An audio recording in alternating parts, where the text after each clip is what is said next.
Maluk, Malik Maluk. Shika simu mkuu. Shika simu mkuu. Tuna jambo na wewe hapa. Wadadavuzi wanataka kupata. Hello, habari za wakati huu? Salama. Sasa hivi upo live kupitia kipindi cha Jicho la Mtaa kutoka hapa Kasako Media, ndugu Maliki, mtaalamu wa masuala mazima ya kiuchumi. Ndio. Sisi bwana, mara baada ya sintofahamu ambayo imekuwa ikiendelea sasa hivi Mashariki ya Kati, namna ambavyo mgogoro huu unaonekana kuwa mgogoro wa kidunia zaidi, na sisi tulivyotambua hilo tukabidi tukutafute ndugu yetu Malik Maluk ili uweze jaribu kutufafanua namna gani ambavyo dunia inakwenda kuasilika zaidi kiuchumi kutokana na hiki ambacho sasa hivi kinaendelea, kwa sababu unaonekana ni mgogoro sasa umekuwa wa kidunia zaidi. Kimsingi huu mgogoro ni wa kidunia zaidi kwa sababu changamoto kubwa ambayo inakuja kukuta mgogoro wa Mashariki ya Kati, yani kati ya vita ambayo inaendelea kati ya Irani pamoja na wakiwa peke yao, huku upande mwingine ni Israeli wakiwa pamoja na Marekani pamoja na washirika wao kwa ujumla. Changamoto kubwa ambayo sasa hivi inayoonekana, ambayo jitihada kubwa zinafanyika sasa na serikali ya Marekani, ni kuangalia lango kuu, linaitwa lango kuu la upitishwaji wa mafuta. Yani katika nchi zote ambazo zinazozalisha mafuta, nchi za Ghuba kwa lugha nyingine, ni kwamba njia wanayoitegemea kupitisha mafuta yao yote ndio njia ambayo Irani imeweza kutishia kwamba meli yoyote ya mafuta itakapopita pale itaweza kulipuliwa. Kwa hiyo kwa hali hiyo ni kwamba hali hiyo itapelekea sasa kuwepo na uhaba wa mafuta karibu katika nchi zote duniani, kwa sababu lango kuu tayari Irani imetangaza kwamba meli yoyote itakayoonekana kwenye hilo eneo iwe na escort, isipokuwa na escort wao wataweza kuilipua. Sahihi. Sasa kwa namna gani ambavyo dunia kama dunia tunaweza tukajaribu kupunguza hali ya athari ambayo inaweza ikaikumba, kwa sababu nimeona pia taarifa kuhusu Rais wa Marekani Donald Trump akisisitiza kwamba huu mgogoro ambao unaendelea sasa hivi, hawa ambao wamekuwa wakipigana mwenyewe akiwepo, waangalie sehemu ya kupiga, lakini wasipige kwenye sehemu muhimu kama vituo vya mafuta pamoja na gesi. Kimsingi kauli ya Trump ni kauli ya kisiasa ambayo haina miguu wala haina kichwa. Kwa nini nasema hivyo? Kwa sababu yeye ameweza kushauri kwamba maeneo ya gesi na mafuta yasilipuliwe katika maeneo ambayo Marekani inaweza kupata faida. Ukiangalia vita ile, Israeli wameweza kulipua chuo cha wakufunzi wa afya Irani, na wameua mabinti wa vijana wenye umri mdogo ambao walikuwa wakijifunza mafunzo ya afya. Kwa hiyo unaweza ukapima kwamba kwenye vita huwezi ukasema mafuta yanaweza kawa na uthamani zaidi kuliko uhai wa mtu. Lakini pia mimi nilikuwa nadhani dunia nzima sasa, kwa pande zote mbili, pande ya Irani ambazo inaendelea kupiga na kuua watu wasiokuwa na hatia katika nchi ya Israeli, wote wawili kwa pande zote mbili walipaswa kuangalia kwanza thamani ya uhai wa watu unaopotea katika vita hiyo, alafu baada ya kupima tathmini ya thamani ya uhai wa watu ndio wangekwenda kupima thamani ya utathmini ya vitu, kwa sababu vitu vinazalishwa kwa ajili watu waweze kutumia. Kwa hiyo kama wahusika wenyewe ndio wanaangamia kwenye vita, maana yake hata ustawi wa gesi na mafuta unakuwa havina umuhimu sana.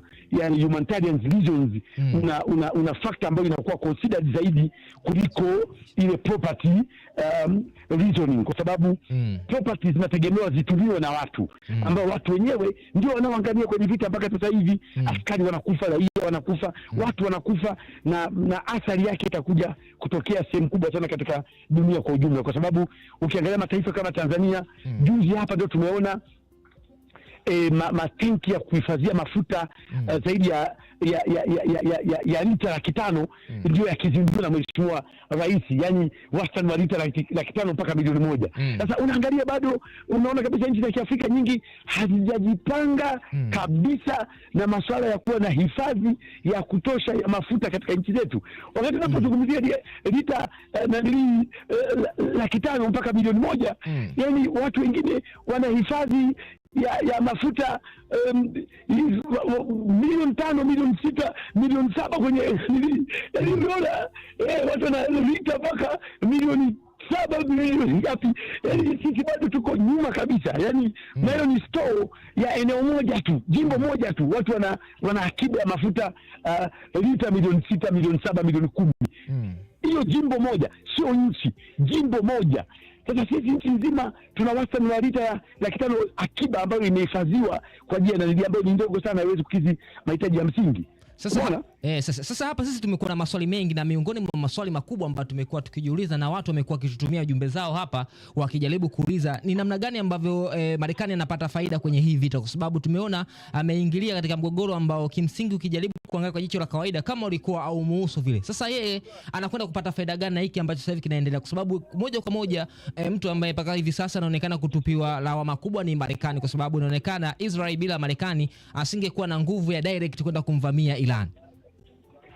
Kimsingi muuliza swali la msingi sana. Hii vita kimsingi haikuwepo na ni vita ambayo imetengenezwa, yani labda ni kwa faida tu ya Watanzania wote na wanaosikiliza redio wote kwa ujumla, ni kwamba vyama vina falsafa zake. Chama cha Republican falsafa yake wanatumia war struggle to solve problems, yani wale jamaa wanatumia vita kwenye kutatua changamoto na kero za kiuchumi, wakati chama cha Democratic kinatumia meza diplomasia kutatua changamoto za kiuchumi na changamoto za kijamii za kisiasa za kidiplomasia.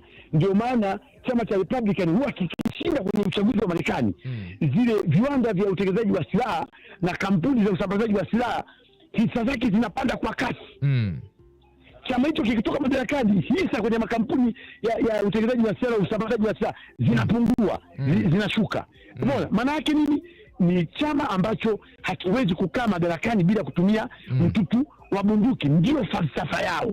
Kwa hiyo wameenda kuitafuta vita ya Irani kwa makusudi mazima, ambayo vita haikuwepo wala hapakuwa na mgogoro wa aina yoyote kati ya Marekani na Irani, ama kati ya Israeli na Irani, hapakuwa na mgogoro wa aina yoyote. Ila mgogoro umetengenezwa mara baada ya chama cha Democratic, chama cha Republican kushinda kwenye uchaguzi wa Marekani. Ndio jambo la kuwa rais.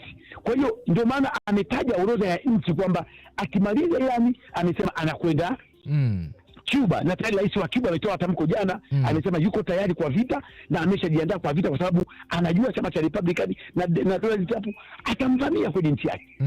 Unaona, kwa hiyo ameshatangaza rais wa Colombia. Kwa hiyo wao ni watu wanaokwenda kutafuta matatizo kwenye mataifa ya watu wengine.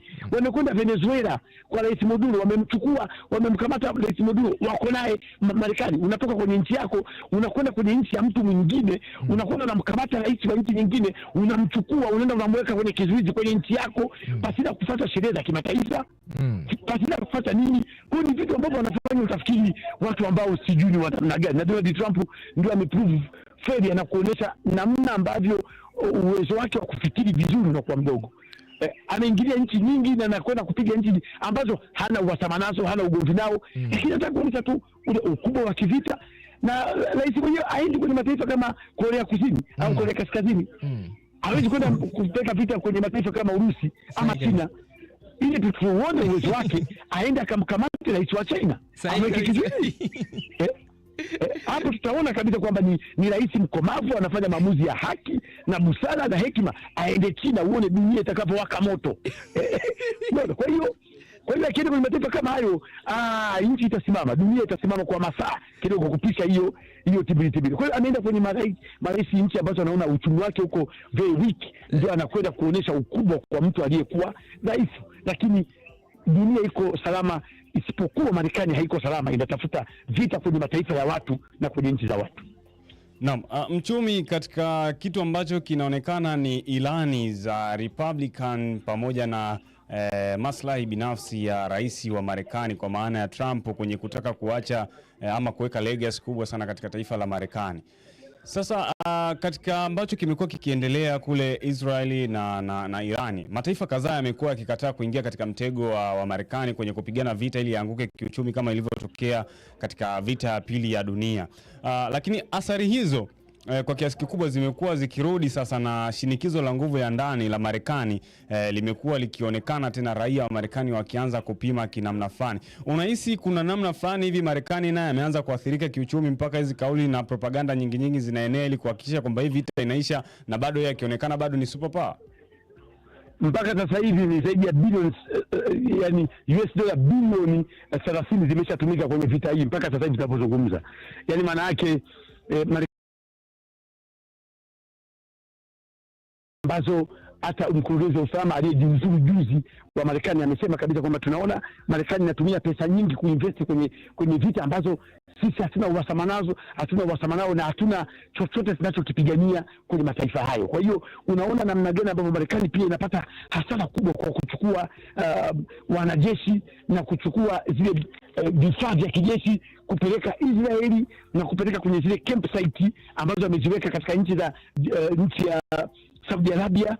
Unaona ambako jamaa amekuwa akizipiga, ambako Irani wamekuwa wakipiga vibaya sana kusabatisha zile camp hizo military camp ambazo ziko Qatar, ziko Saudi Arabia, ziko Bahrain, kule zinapigwa vibaya sana. Kwa hiyo unaona kabisa kwamba Marekani amekwenda kuinvest kwenye campsite zao, na huyu Irani anazibomoa zile campsite zao ambazo zimeinvestiwa kwa mabilioni ya pesa, na askari wanakufa, isipokuwa hizi tunaita kuna military politics, kuna siasa kwenye vita. Watu hawatangazwi wale wanaokufa kiuhalisia, lakini idadi ya watu wanaokufa kwenye vita ni kubwa mno kuliko ile inayotangazwa.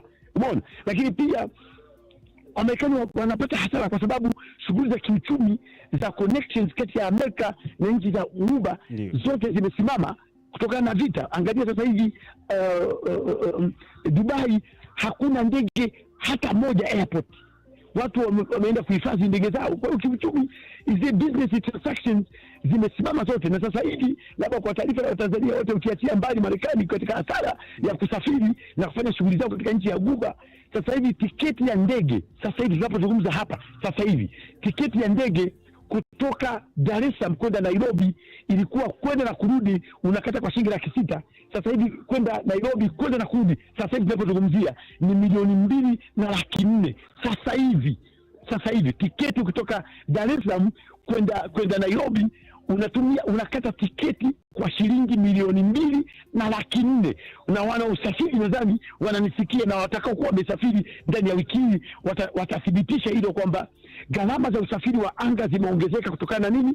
Zile ndege za mashirika makubwa, Flight Emirates, Qatar Airways, Ethiopia Airways, ambazo zilikuwa zinafanya routing za kutransfer abiria kutoka nchi moja kwenda nchi nyingine, sasa hivi hazifanyi kazi kutokana na vita. Watu wamehofia ndege zao kulipuliwa na wakapata hasara ndege za abiria, kwa sababu ndege za abiria zingine, kwa mfano zile Qatar Airways, zinanunuliwa kwa bilioni 100, ndege moja bilioni 250.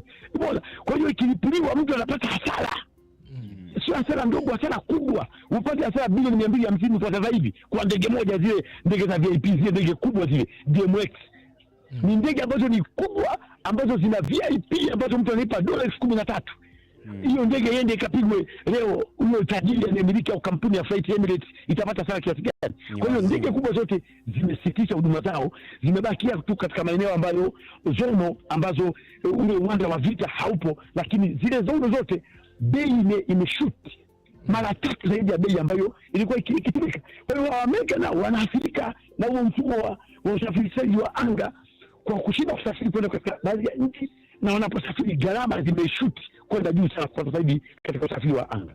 Naam, katika upande wa uchumi wa Marekani imekuwa ikionekana kwamba kuna propaganda nyingi sasa hivi zimekuwa zikienea, na hizi huwa ni mara kadhaa amenukuliwa Rais Trump akizungumza kwamba taifa la Irani ndio limeanzisha vita na kuonekana kwamba kuitafuta suluhu kupitia mataifa mengine. Unadhani hii pia inaweza ikawa ni kiashiria cha kwamba naye kiuchumi sasa anaathirika pakubwa sana, ambapo anatamani hata huu mgogoro asingeuanzisha? Mgogoro, vita haikuanzishwa na Irani. Yani origin ya vita hii ni Marekani ndio alikwenda kumshambulia Khomeini na akamua, na dunia nzima inaona, na dunia nzima imeshuhudia kwamba hiyo vita inaanzishwa na Marekani, lakini hesabu zao walizozipiga ni kwamba wakimuua Khomeini na viongozi wa juu wa kijeshi, maana yake Irani haitasimama tena. Sasa kilichotokea ni kwamba wale viongozi wa ngazi za juu wote wameweza kushambuliwa na kufa wote, wakurugenzi wa usalama mkuu wa majeshi wote wameondoka wote, lakini vita ndio kwanza imeanza, ndio kwanza kumekucha, ndio vita imeanza, imepamba moto. Kila wanapouliwa viongozi wa ngazi za juu, wakihofia kwamba wakiwaua viongozi wale vita itakuwa imekucha, ndipo vita inapozidi kupamba moto zaidi, na hasira ya wanajeshi inapozidi kuongezeka kwa kasi, na mashambulizi ya kuongezeka kwa kasi. Kwa hiyo wanapima kabisa, unaona kabisa kwamba hesabu walizozipiga za kuua viongozi wa juu nguvu ya kuwasaidia wa Amerika. Tukiwa tunamalizia Afrika napo kuna gesi, lakini pia kuna mafuta ghafi yanapatikana. Unahisi kuna namna yoyote ambayo katika uchumi wa Afrika? Mtwara utafiti ulifanyika kuonekanika kuna akiba mafuta, pia siasa zikawa nyingi tukashindwa kufanikiwa kwenye uchimbaji wa mafuta. Uganda imeonekanika, utafiti umefanyika kuonekanika kuna mafuta na bomba likaanza kutengenezwa kutoka Tanzania kwenda paka Tanga huko Horohoro, kama mnakumbuka hilo. Kuna vitu vingi tu. Nigeria pale kuna tafiti za mafuta na uchimbaji wa mafuta, lakini kuna siasa nyingi, vita zinaendelea pale Nigeria. Mafuta yanayochimbwa Nigeria yangeweza kusurvive, kusaidia nchi zote za Kiafrika pasina kutegemea vita ya Iran au Ukraine ama Urusi wala wapi. Gesi, utafiti ulifanyika hapa Tanzania kuonekana kuna gesi ya kutosha Mtwara, lakini siasa nyingi zikawepo, na sisi hapa hizo rasilimali zote zipo katika nchi yetu, lakini changamoto kubwa unaiathiri Afrika na Tanzania kwa ujumla. Namna gani watu wanafikiri vizuri? Hiyo ndio shida ambayo kubwa kabisa. Na unasema katika level of development, ili uweze kuendelea vizuri kwenye level ya mtu moja, level ya familia, level ya kijiji, level ya mtaa, lazima mtu afikiri vizuri katika kila anachokifanya ili aweze kuadvance na kudevelop. Sisi tuna shida ya kufikiri namna ya kuutilize hivi vitu, hizi rasilimali tulizokuwa nazo, kuzitumia. Ukigundua mafuta hapa sasa hivi, unasubiri vibali vya uchimbaji wa mafuta upate kutoka Marekani. Marekani ndio akupe ithibati ya wewe kumanipulate mafuta uliokuwa nayo wewe kwenye nchi yako na kwenye taifa lako. Kwa nini tumeyageuza mataifa yetu ya Afrika yote kuwa mawakala wa serikali za wazungu? Hiyo ndio changamoto kubwa ambayo tulikuwa nayo. Kwa changamoto kwa rasilimali tulizokuwa nazo sisi Afrika, hatuwezi kupata shida ya gesi, shida ya mafuta, tena mafuta ya aina yote, kwa sababu utafiti uliofanyika kwa mafuta yalikuwa yakipatikanika pale Mtwara ni mafuta ya aina yote, yani grade zote za mafuta, ambapo tunazungumzia grade ya mafuta ya petroli, mafuta ya diesel, mafuta ya vilainishi na mafuta ya urushaji wa ndege, mafuta mepesi kwa ajili ya urushaji wa ndege. Kwa hiyo maana yake sisi tulikuwa na shida ya kutegemea nchi nyingine yote, lakini mgogoro ulianza, vita ikaibuka, na ikiwezekanika ikaonekana kabisa kwamba tayari hapo mafuta yapo na mko serious. Mataifa ya nje yanakuja kuwekeza waasi, wanakuja kutekeleza uasi kwenye nchi husika, mpigane vita ya wenyewe kwa wenyewe, na watu wanakuwa tayari kwenda kuuana wao kwa wao kwa ajili ya maisha ya wao. Tumeona Kongo pale ndicho kinachoendelea mpaka sasa hivi. Wewe unategemea kwamba M23 wale wanapata wapi silaha? Wanapata wapi combat? Wanapata wapi pesa za kulipa mishahara wafanya maskari jeshi wote waliokuwa registered? Wanapata wapi maji? Wanapata wapi chakula? Watu wanapopata zaidi ya kufadhiliwa kutoka nje. Kwa hiyo mnapiganishwa nyie kwa nyie, na nyie kwa nyie mnaanza kuuana. Ndio maana baadhi ya nchi yanaona kabisa tuna gesi, tuna mafuta, lakini hawaanzi uchimbaji kwa kuhofia nini?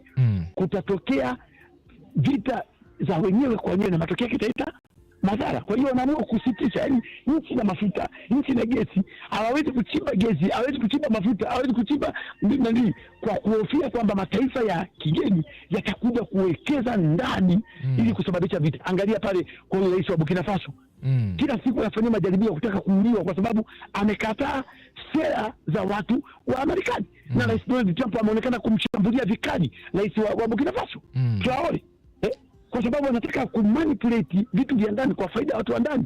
Leo angalia, wanawekwa watu na dau linatangazwa kubwa, mtu atakayefanikisha kumuua atapata bilioni 26 pesa zinatangazwa. Unaona? Na wanatangaziwa watu wale wa ndani nchi yake ili wakugeuke Kwa hiyo ni changamoto, na silaha wanapeleka. Angalia pale Gaddafi alikuwa anachimba mafuta yanawasaidia watu wa Libya. Nini kilichompata pale? Watu wamekuja wamewachanganisha wao kwa wao mpaka wamepoteza maisha. Kwa hiyo hivi vitu vina changamoto kubwa kwa sababu ya uwezo wetu wa kufikiri bado ni mdogo sana. Ndio maana ajira zinapatikana Ulaya, viwanda vinapatikana Ulaya, malighafi zinapatikana Ulaya, na kila kitu kinapatikana Ulaya. Lakini kwa vitu vyote vinatoka Afrika. Sasa hapo Malik Malupu, sasa tumalizie sasa hapa. Unadhani kwa ushauri sasa wa Afrika kwa ujumla, unadhani tufanye nini ili kuhakikisha sisi tunaweza kusimama wenyewe, kwa sababu tunaonekana kuwa ni tegemezi zaidi, ndio maana vita vinapigwa na mbali, sisi huku tunapata athari zaidi. Leo hii tunazungumza kuhusu athari ambazo zinatokea katika huu mgogoro Mashariki ya Kati. Huenda bara la Afrika ndio likawa bara namba 1 ambalo linaathirika zaidi kuliko mabara yote ulimwenguni. Kikubwa zaidi tunapaswa Afrika tuwe na hiyo mental awareness, tujitambue, kujua kwamba sisi ni wa thamani na sisi ni bora zaidi katika dunia. Sisi wa Afrika tumejiweka kuwa inferior. Na wanatakiwa watoto waanze kufundishwa madarasani kuanzia shule za msingi. Haya mambo ya kuwafundisha watoto colonialism tulitawaliwa na Mwingereza ndio kwa koloni letu. Hivi vitu vya kijinga vya kipuzi ambavyo hawapaswi kufundisha watoto katika kwenye madarasa yetu. Tuondoshe, tuwatengenezee watu positive mentality kuhusu Africanism. Haya mambo ya colonialism tunamjenga mtoto kisaikolojia from the beginning kuamini kwamba yeye alitawaliwa na koloni lake, alikuwa Mjerumani na Mwingereza. Ni ujinga tu huu ambao tunafanya kwenye nchi yetu. Tuwatengeneze watoto kutoka kwenye mentality ya colonialism. Tubadilishe mitaala yetu iwe mitaala ya utafiti na kuwafanya vijana wetu wawe activated kwenye mindset zao, waweze kufikiri vizuri. Tuwafundishe vijana wetu namna ya kufikiri vizuri kuanzia elimu za awali mpaka elimu za juu, ili tupate